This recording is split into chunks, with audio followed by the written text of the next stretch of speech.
réécrire l'histoire de son pays, c'est une volonté de corriger des récits biaisés, de mieux faire comprendre le passé, de renforcer également l'identité nationale et surtout s'adapter à de nouvelles perspectives. D'ailleurs, au lendemain des indépendances, beaucoup d'Africains avaient exprimé l'ambition même de décoloniser l'histoire africaine. Parce que cette histoire n'a pas été racontée de manière exacte. Ils voudraient surtout apporter une nouvelle touche à cette histoire qui est teintée du colonialisme, qui est teintée de l'impérialisme. Réinterpréter les événements du passé et surtout léguer une bonne histoire à la nouvelle génération. Mais ce qu'il faut peut-être déplorer, le contexte ne s'y est pas. Nous sommes dans un contexte où le problème de la sécurité se pose avec acuité. J'aurais souhaité que les autorités fassent un effort supplémentaire pour juguler cette insécurité et surtout trouver une solution idoine aux affrontements intercommunautaires qui ne cessent d'endeuiller le peuple tchadien.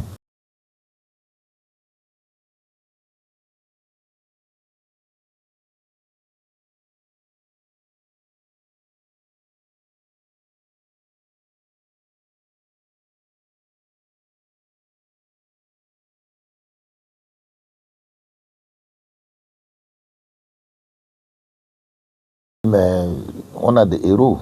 Il y a eu des héros, ceux qui ont tenu tête aux colonisateurs, ceux qui ont mené la lutte pour conduire le Tchad à l'indépendance. Ce sont des gens qu'il faut les valoriser. Ce sont des gens qu'il faut faire en sorte qu'ils ne soient pas rangés dans les placards des oubliettes. Il y a des gens comme Lembangaoran, quelqu'un comme Rabat qui a défendu le Tchad avant de tomber l'arme à la main. Il y a aussi des héros de l'indépendance, comme je l'avais dit. Nous avons des gens comme les Ahmed Koulamala, les gens comme les Saoul Wagonchome, les gens comme les Maurice Ngantar, les gens comme les Ngarta Tobalwa, les gens comme les Jacques Nadingar, les gens comme les Gabriel Lisette, les Pierre Tourangaba, qui étaient à la pointe de la lutte pour conduire le pays à l'indépendance. Et il ne faut pas aussi oublier que le Tchad, qui a été un protectorat en 1900, ensuite en 1920 est devenu colonie française, a été le premier pays africain à répondre à l'appel du général de Gaulle. Le Tchad a rallié la France libre sous la direction du gouverneur Félix Eboué. Et grâce à la contribution du Tchad que la France a été libérée. Je pense que cette histoire-là mérite qu'on mette en exergue pour la nouvelle génération. Le Tchad avait beaucoup fait, mais la France l'a toujours payé en monnaie de singe. Donc ça c'est très important, il faut mettre ça en exergue. Il faut parler aussi des royaumes.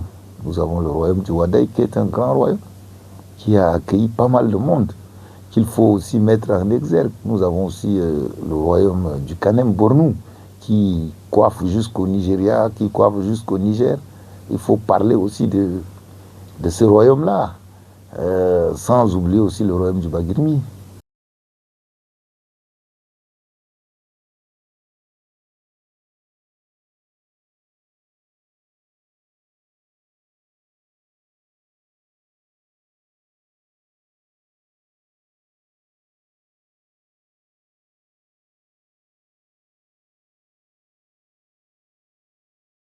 Oui, je pense que réécrire l'histoire, il faut aussi faire très attention, parce que c'est un processus très complexe et controversé.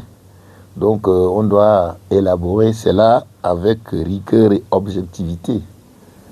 Sinon, vous risquerez de créer encore d'autres problèmes. Et quand on réécrit ça, ça contribue aussi à la réconciliation.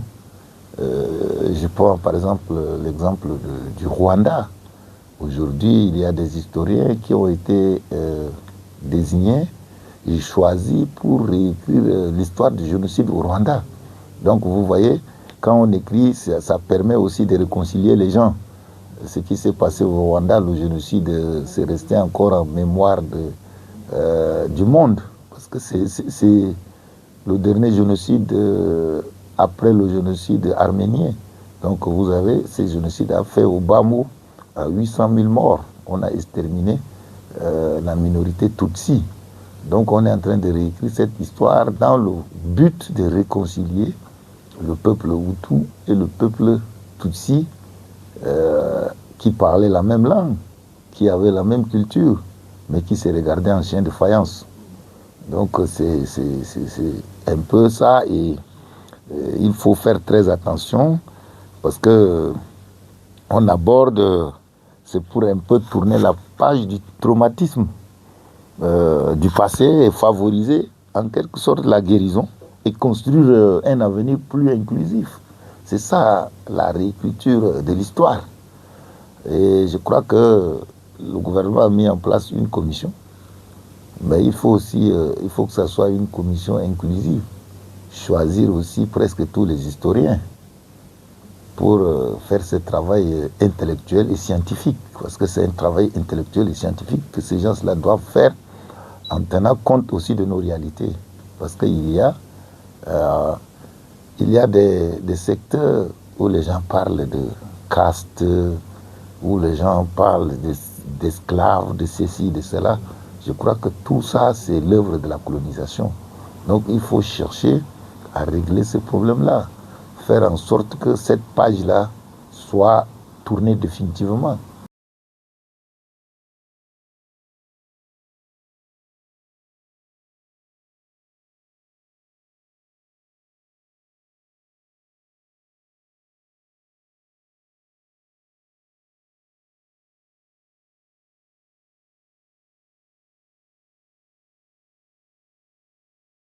Ah, ben, l'unité nationale est mise à rude épreuve au Tchad. Hein. L'unité nationale dépend maintenant de la volonté politique. Si les autorités veulent qu'il y ait unité nationale, s'ils veulent travailler pour qu'il y ait cohésion sociale, mais ils doivent poser des actes forts, surtout corriger les injustices, corriger les frustrations, mettre les Tchadiens sur le pied d'égalité. Mais lorsqu'il y a une politique de ségrégation, il y a une politique d'exclusion, ce n'est pas facile d'arriver à l'unité nationale. Tout ce que les gens racontent, c'est du bout des lèvres, c'est du bluff. L'unité nationale souffre amèrement. Lorsque vous regardez un peu les nominations, on pose des responsabilités. Mais ça ne vit pas du tout, ça ne prend pas en compte les 23 provinces que compte le pays. Alors que quand on parle de l'unité nationale, on place tout le monde sur le pied d'égalité. On ne fait pas de ségrégation. Mais cette commission n'est pas représentative. Il faut qu'elle soit représentative pour prendre en compte les déshydratats de toutes les communautés, de toutes les diversités culturelles du pays. Donc il faut ouvrir, il faut compléter avec d'autres historiens qui sont des grands universitaires, qui sont admis à faire valoir le droit à la retraite, qui rongent leurs freins à la maison, qui tournent leurs pouces à la maison. Il faut ouvrir et les associer pour faire un travail qui prend en compte les préoccupations de tous les Tchadiens.